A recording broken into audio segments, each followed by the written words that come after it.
Bonjour, Monsieur Mon.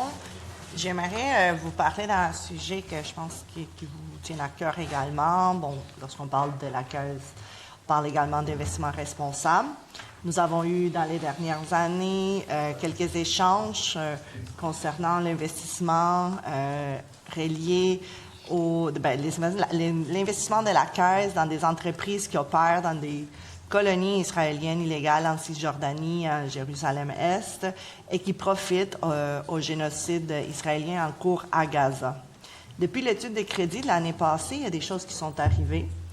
Il y a une commission indépendante des Nations Unies qui a confirmé qu'Israël commettait un génocide à Gaza et même que l'Association internationale des chercheurs en génocide reconnaisse, en plus de ça, les pratiques génocidaires.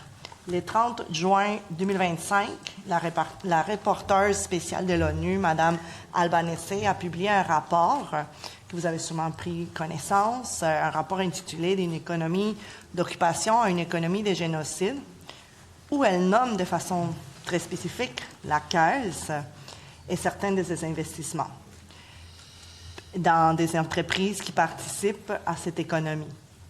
Il s'ensuit aussi une importante couverture médiatique que vous avez sûrement suivie. Entre le 15 et le 16 juillet l'année passée, il y a eu 2 lettres de la part de la société civile, 125 enseignants, des étudiants, des citoyens qui ont fait une lettre d'opinion, 15 experts en droit international, 15 experts québécois qui ont fait une autre en vous interpellant, en disant pourquoi l'ONU a raison et la CDPQ a tort. C'est le titre de la lettre. Dans les dernières années, vous avez reçu différentes demandes pour faire 3 choses, c'est-à-dire c'est départir de façon immédiate de tous les investissements dans les entreprises, dans la base de données de l'ONU sur les entreprises opérantes dans les colonies israéliennes illégales et de s'assurer à l'avenir d'investir dans aucune entreprise y figurant. La deuxième chose qui vous a été demandée à ce moment-là, c'est examiner tous ces investissements pour s'assurer qu'aucune d'eux n'est associée à des violations des droits humains et du droit international. Et la troisième, c'est mettre en place un processus transparent pour s'assurer qu'à l'avenir, toutes les entreprises dans lesquelles la Caisse s'investit soient contrôlées pour éviter les violations des droits humains et du droit international. Avec toutes ces informations, avec les dossiers que vous avez suivis dans la dernière année, j'aimerais d'abord savoir si vous avez pris le temps de prendre connaissance du rapport, des lettres, et si vous avez répondu aux demandes de la société civile qui vous sont annoncées. Oui, on a pris connaissance de tout ça, puis on a répondu à chaque correspondance. Mais ce que j'affirmerai en premier, si je veux être clair, encore une fois, on condamne totalement puis profondément ce qui se passe là à Gaza. C'est un conflit qui est un drame humain sans nom. Et je veux surtout être clair, par exemple, pour faire attention aux amalgames, là, la Caisse n'appuie ce conflit-là d'aucune façon. Et donc, je peux pas laisser passer l'affirmation comme quoi la Caisse, là, via des investissements, appuie ce génocide-là d'aucune façon. Donc, je m'oppose fermement à cette affirmation-là.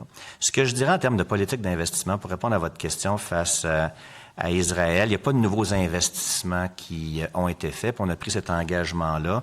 Et à ma connaissance, on est probablement le seul ou un des seuls grands joueurs institutionnels au monde à l'avoir fait. Notre exposition à Israël aussi est minime, elle est de 0,03 %. On parle d'à peu près un peu plus de 200 millions, surtout dans des fonds externes, en Israël. Ce que je voudrais peut-être juste dire sur ces investissements-là dont on parle, vraiment, il y a une question qu'il y a beaucoup de références à des multinationales qui opèrent partout à travers le monde et qui ont un tout petit pourcentage de leurs opérations en termes d'opérations ou d'activités en Israël. Donc, par exemple, si on investit dans Google, où je regarde la liste de l'ONU là, qui disait qu'on en avait pour 1,2 milliard, mais qu'on parle d'entreprises comme Airbnb ou Remax ou Expedia, acheter ces actions-là sur le marché de Google, c'est pas appuyer ce qui se passe à Gaza. Puis ce serait comme dire que les gens qui font affaire avec ces entreprises-là, avec ces sociétés-là, puis je dirais, il y a plusieurs Québécois qui en détiennent dans leur portefeuille ou qui utilisent Google à chaque jour.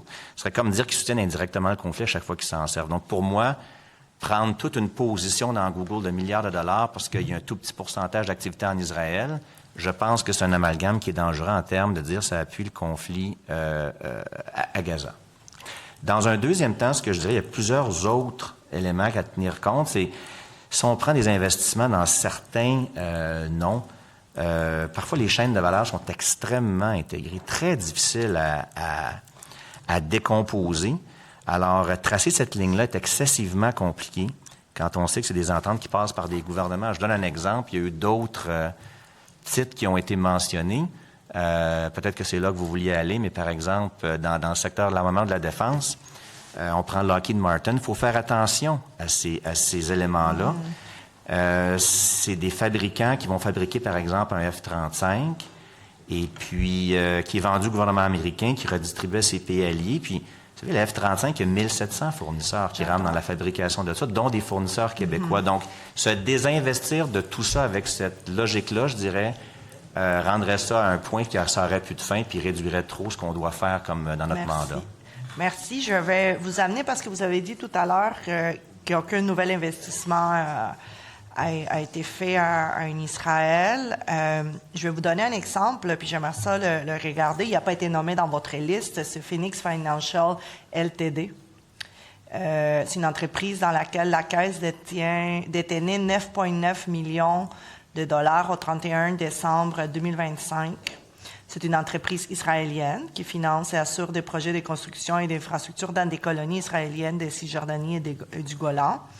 À la même date, en 2024, la Caisse, à notre connaissance, ne détenait aucune action dans cette entreprise. Alors, je veux juste bien comprendre votre affirmation, parce que nous, on voit qu'il y a quand même des investissements à Phoenix Financial Ltd, ce qui peut contredire un peu votre réponse qu'on ne détienne pas de nouveaux investissements en Israël. Il faut comprendre que des fois, ces détentions-là peuvent être faites de façon extrêmement indirecte à travers des indices boursiers qui sont déjà déterminés d'avance. Mais en termes de nous, de faire des investissements et de déployer directement, vous ne retrouverez pas ça. C'est pour ça que quand vous regardez une somme d'à peu près 9 millions, c'est parce que c'est une fraction d'un petit pourcentage d'un indice boursier qui est déjà détenu dans le produit d'indice qu'on ne peut pas extraire. Mais en termes de nous déployer directement au niveau d'entreprises israéliennes qui sont investies dans ce segment-là, et il n'y en a pas. Mais même si c'est un indice boursier, c'est quand même de l'argent de la Caisse, n'est-ce pas? Oui, mais c'est un indice boursier dont on ne pourrait pas extraire, qui contient des milliers d'autres titres. Donc, détenir cet indice-là, c'est pas dans une stratégie de déploiement comme vous le faites mention. Donc, pour vous, c'est impossible de se retirer de ce type d'investissement avec ce type d'indice? Bien, vous pouvez avoir des fractions comme ça, mais quand on a eu des investissements en Israël, des fois par le passé, on en a vendu même cette année, qu'on détenait en direct parce que ça ne rencontrait pas nos critères à l'encontre c'était dans le sens des engagements qu'on avait pris. Mais vous pouvez retrouver avec des fractions tout petites à cause d'un indice boursier qui ne reflète pas une stratégie volontaire de déploiement dans la région. Je vais juste vous donner un autre exemple. Au 31 décembre, la Caisse avait encore 153,7 millions dans L3 Harris Technologies, qui est presque 7 fois plus que l'an dernier. On parle des composants qui sont intégrés dans de nombreux systèmes d'armes, entre autres dans l'armée israélienne, des armes qui sont utilisées lors des attaques contre des zones civiles, densément peuplées, faisant des milliers de morts à Gaza, également au Liban, qui possède plusieurs succursales ici au Canada, dont une à Birabel. Qu'est-ce que vous nous en dites de cet investissement-là qui demeure de la part de la Caisse? Bien, c'est la même réponse que je vous ai donnée. On parle de multinationales avec des chaînes de valeur extrêmement intégrées pour l'utilisation de produits dont on ne connaît pas constamment la finalité, qui peut inclure des fournisseurs québécois, puis qui, à la base, sont utilisés pour être dans des activités de sécurité publique. Et vous faites le lien avec un conflit qui, pour moi, n'est pas représentatif de dire, bien, l'opération dans laquelle on investit, c'est pour aller appuyer un conflit à Gaza. Ce sont des multinationales dont la mission est de produire des produits, dont la chaîne de valeur est extrêmement intégrée, très difficile à décomposer. Là. Mais ça demeure quand même des armes qui sont utilisées. Moi, je n'utilise pas le terme conflit, j'utilise le terme génocide, qui a quand même été prouvé par les Nations unies. C'est quand même des armes qui sont utilisées dans une opération génocidaire. Vous savez, ces sociétés-là sont investies dans une foule d'activités à travers la planète. Et puis, si on commençait à tout pas investir dans ces sociétés-là, à cause d'une portion qui est liée à un produit que vous assumez se rend jusque dans le conflit, on va se retrouver à ne plus investir dans toute une chaîne de valeur qui est extrêmement difficile à décomposer, comme j'ai expliqué tout à l'heure. Donc, ce serait pour nous un élément qui viendrait où est-ce que la ligne s'arrête, où est-ce que la frontière s'arrête. À ce moment-là, on serait en train de désinvestir ou de s'exclure d'un périmètre d'investissement qui comporterait des milliers de titres et de fournisseurs. Avec le temps qui me reste, on a déjà rapidement discuté de WSP Global dans le passé. Pouvez-vous nous confirmer que WSP Global n'a plus d'activité en Israël ni de lien avec l'entreprise PB Israël Inc.? Oui, dans le cas de WSP, où est-ce qu'on est un actionnaire important, on a eu des discussions et puis ils ont indiqué publiquement avoir cédé ces opérations-là. Merci. Pouvez-vous juste nous en dire un peu plus sur le processus d'exclusion d'une entreprise du portefeuille de la Caisse? Là, vous nous avez donné des exemples où vous dites que c'est impossible, mais il y en a d'autres dans lesquels c'est possible. Si vous pouvez juste nous dire un peu sur c'est quoi le processus pour exclure une entreprise du portefeuille de la Caisse parce que vous aurez déterminé que cette entreprise ne respecte pas votre politique. Écoutez, la façon qu'on investit, c'est toujours de façon à respecter les droits de la personne. On considère également nos obligations légales. Je vous dirais que dans ces contextes-là, on est accompagné par des juristes reconnus en droit international qui nous appuient pour être sûr que notre réponse est étoffée. On est régi par plusieurs règlements et politiques. Vous pouvez le voir sur notre site Web. Notre politique d'investissement durable, celle des droits de la personne, spécifie clairement nos critères. On en tient compte. On fait un travail, je vous dirais, en amont, avant l'investissement. On fait un travail en aval par la suite, en post-investissement. On va faire la vérification d'antécédents. On va s'assurer des secteurs d'exclusion qui sont conformes à notre politique. On va s'assurer de vérifier, faire la vigie de controverse. On va faire une analyse sur les zones de conflit à haut risque. Puis en post-investissement, on va prendre en compte notre vote actionnarial pour exprimer quand on est mal à l'aise avec certaines politiques d'entreprise. On va engager la direction dans des discussions. Quand on est un plus petit investisseur, on va faire affaire avec des joueurs comme Federated Hermes qui représentent une multitude d'actionnaires pour qu'ils puissent avoir une voix qui porte. Il y a eu plus d'une 450, je pense, interactions que cette société-là a eu en 2025. Donc, je vous dirais, c'est une foule de mesures qui est faite dans tout le processus d'investissement avant et après qu'on a investi. Vous dites que quand c'est un investissement important, vous faites un vote des actionnaires. Est-ce que ça a déjà arrivé que ça ne passe pas un vote d'actionnaire, même si vous avez des preuves qu'un investissement, vous avez dit en amont, mais en aval, vous découvrez qu'il y a des enjeux en termes de droits humains? Bien, je veux dire, on va s'engager avec la direction si on est un actionnaire important. On le voit comme dans WSP. Ça a donné lieu à un résultat tangible. Quand on va être, je dirais, un plus petit actionnaire de moins de 1% dans une énorme multinationale cotée en bourse, souvent, on va se mettre en groupe avec d'autres investisseurs comme nous qui représentent un pourcentage important de la société, qui va être représenté par Federated Hermes, puis qui va absolument faire, je dirais, des représentations au sein de la direction pour mener jusqu'à eux notre point de vue, puis ce qu'on voudrait les voir faire. Et puis, peut-être pour nous informer, est-ce que la Caisse a déjà exclu de façon temporaire ou permanente des entreprises à la suite d'une analyse?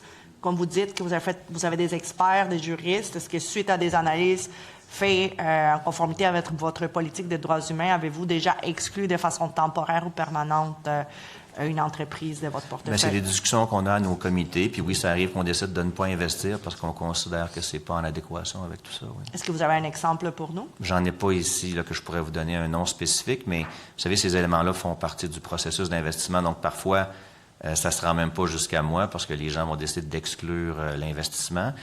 On s'assure également que ça respecte les traités internationaux, puis il y a des choses qu'on ne fera pas. Juste pour être clair, là, étant donné la taille du portefeuille de la Caisse, là, je ne voudrais pas qu'on donne d'exemples de titres qui ont été exclus. Là, ça pourrait nuire à ce titre. Je pense que ça va rassurer aussi des personnes de comprendre en même temps le processus et comment ceci oui, mais est effectif au niveau ou pas. des compagnies publiques, puis tout ça, il faut faire attention, les commentaires qu'on fait là, spécifiques à des entreprises. Et donc, si vous avez exclu les entreprises qui ne sont plus dans le portefeuille, c'est bien. Pas, mais mais je préférerais qu'on les nomme pas. Okay. Tout à l'heure, on parlait la base des données de l'ONU, dont laquelle ça a été nommé. Combien d'entreprises, en ce moment, sont dans le portefeuille de la Caisse et qui sont aussi sur la base des données de l'ONU? J'ai pas faudrait que je regarde exactement combien qu'il y en a, mais je vous dirais la majeure partie, c'est à peu près 1,2 milliard, je pense, que l'ONU invoque en termes de valeur. Ils prennent toute la position, et on parle d'entreprises qui sont assez similaires, là. On parle d'Airbnb, Expedia, Bookings, ce genre d'entreprises-là dans le secteur du voyage, qui composent, je dirais, à peu près, puis Motorola, qui représente à peu près peut-être 95% de ce montant-là. WSP a été enlevé, ils ont vendu une division. Alstom aussi a été enlevé après qu'ils l'avaient par erreur auparavant, puis Alstom a réussi à leur indiquer pourquoi ils ne devaient pas être sur la liste. Donc, je vous dirais que c'est ce qu'il y a dans la liste de l'ONU. Mais je fais juste le mentionner. Le Verdun, c'est terminé. Donc,